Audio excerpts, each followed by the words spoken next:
Ahora, las curvas de nivel no solamente me sirven para presentar cosas geográficas, como vimos originalmente, sino que todo lo que yo quiera, ¿ya?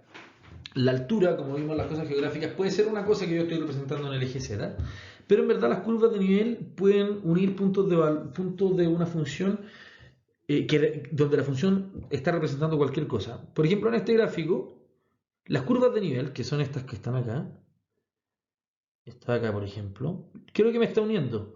Me está uniendo puntos donde la temperatura es la misma, ¿cierto? Y en este caso, ¿cuánto es? Son 25 grados, ¿cierto? Y si vemos acá, por ejemplo, esta curva es de 30 grados. Si vemos acá esta curva acá, ¿qué me está diciendo? Que esta curva, este punto, son 0 grados, ¿ya?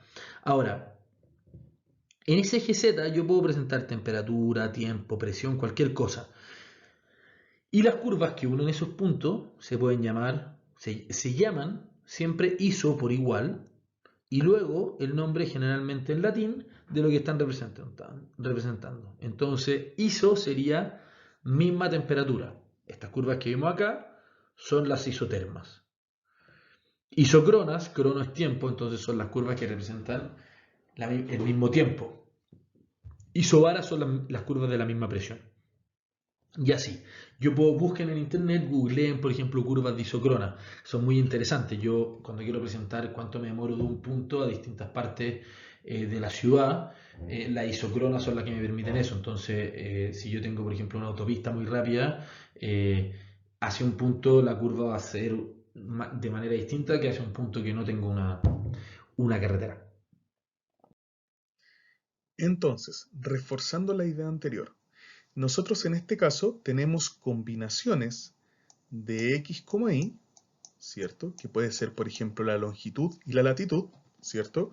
Un punto en este mapa, lo vamos a cambiar de color, un punto en este mapa es una longitud y una latitud, ¿cierto? Eso es un punto en un mapa. Y ese punto nos va a entregar esa combinación de x, y, esa combinación de latitud con longitud nos va a entregar cierta temperatura, en el caso de las isotermas, ¿cierto? Entonces, en este caso, una isoterma son combinaciones de puntos x, y, combinaciones de latitudes y longitudes que me entregan una misma temperatura. Todos estos puntos, todas estas combinaciones de latitud con longitud me entregan la misma temperatura. Están en una misma isoterma. Por otro lado, todos estos puntos que están en la isoterma 20 grados son combinaciones de latitud y longitud, de latitud y longitud, combinaciones de x, y que me entregan una misma temperatura, ¿cierto? Y por eso se llama isoterma. Haciendo la analogía con el caso anterior de la altura de un cerro. Entonces, tengo una función, ¿cierto? Tengo una función que depende de la latitud y de la longitud y me va a entregar una temperatura. En el caso de las isotermas. Entonces, lo que yo busco, por ejemplo, para la isoterma igual a 20, yo busco combinaciones de latitud y longitud que me entregan una temperatura igual a 20. Es decir, saco un elemento de este conjunto y saco un segundo elemento de este segundo conjunto que, operándolo en la función, me entregan la temperatura de 20, ¿cierto? Y no es solo un par, sino que tengo todas estas infinitas combinaciones de puntos que me entregan la misma temperatura. Pero en la economía, yo también tengo funciones o una forma de representar, la función de utilidad, perdón, yo también la represento y la función de utilidad es la unión de puntos que me representan la misma utilidad. Tal como si fuera una curva de nivel, yo tengo una curva de utilidad.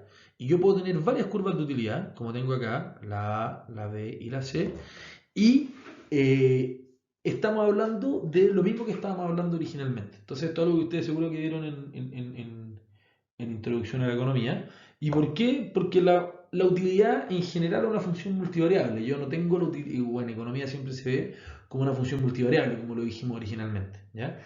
¿Y qué es lo que unen estos puntos de la curva de utilidad? Unen puntos donde yo tengo la misma utilidad, ¿cierto? Esta es una representación un poquito más abstracta de las curvas de nivel. Entonces, vimos originalmente la representación puro y dura de las curvas de nivel, más abstracta, más real en la geografía, y ahora estamos pasando cada vez a temas más abstractos. Entonces, supongamos que en el eje X tengo hamburguesas y en el eje Y tengo bebidas. Cualquiera dos bienes. Entonces tengo que una curva de indiferencia me indica combinaciones de puntos que me dejan con la misma utilidad. Por ejemplo, esta cantidad de hamburguesas con esta cantidad de bebidas, esta combinación de cantidades me entrega la misma utilidad que esta combinación de hamburguesas con esta cantidad de bebidas, ¿cierto? Yo cedo algunas hamburguesas, gano algunas bebidas y me quedo en la misma función de utilidad. Por ejemplo, si estoy en este punto y sin cambiar la cantidad de bebidas aumenta la cantidad de hamburguesas, ¿cierto? Me traslado a una curva de indiferencia distinta, aumenta mi utilidad, ¿cierto? Recordar, en una misma curva de indiferencia, la utilidad es constante, ¿cierto? Este z es constante, son combinaciones de x, y que me dejan con la misma utilidad. Si mi utilidad aumenta, yo salto a una siguiente curva de indiferencia, a un nivel superior de utilidad, ¿cierto? Y en este caso son combinaciones de puntos que me entregan la utilidad en B. Ahora, en una empresa, veamos este ejemplo, ¿ya? Una empresa manufacturera utiliza para su proceso productivo trabajadores capacitados y trabajadores no capacitados. La cantidad producida al día se puede representar según esta función. Q de x, y es igual a 10x cuadrado y. ¿Cómo serían las curvas de nivel? ¿Ya? Antes de ver las curvas de nivel, yo lo primero que tengo que ver son el dominio y el recorrido, ¿ya? Entonces veamos el dominio, ¿ya? Esta función, el dominio, en verdad son los reales al cuadrado, y hay algún valor que se esté excluyendo. En verdad yo, si veo esta función, digo, no, mira, acá x cuadrado y no hay ningún problema, entonces son todos los reales. Voy a borrar acá lo que estaba poniendo acá porque son todos los reales. Y el recorrido sí, la verdad es que también pueden ser todos los reales, ¿cierto? ¿Y por qué? Porque el x cuadrado no permite reales negativos, pero el y, si es negativo, la imagen sí puede ser negativa, ¿ya? Ahora, esa es la parte matemática, ¿cierto? Y esto vamos a poner acá matemática.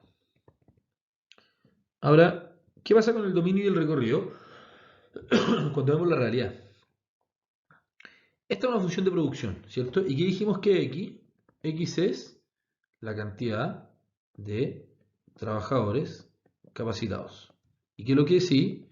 Y es la cantidad de trabajadores no capacitados, ¿cierto? ¿Qué pasa con x y y? En verdad, x y y no pueden ser menores a 0. Yo no puedo tener negativo de trabajadores capacitados y un número negativo de trabajadores no capacitados. Entonces, en verdad acá son los reales positivos con el 0, ¿cierto? Entonces, donde x es mayor a 0 y donde y es mayor a 0. ¿Y qué nos lleva acá? Que el recorrido también son los reales positivos, ¿cierto? ¿Y por qué? Porque la verdad es que no pueden haber reales negativos, no pueden haber imágenes negativas si la función es positiva, ¿cierto? Entonces ya vimos el dominio y el recorrido, y esto es súper importante, la diferencia entre cuando yo veo la función simplemente matemática y cuando yo veo la función en la realidad, ¿ya? Ahora, ¿cómo son las curvas de nivel? Y esta función tiene unas curvas de nivel que es importante que ustedes las conozcan porque les van a tocar mucho, que son de este tipo. Ahora, X e Y, ¿ya? ¿Qué pasa? Yo dije que el dominio y el recorrido, perdón, que el dominio son solamente los reales positivos, ¿cierto?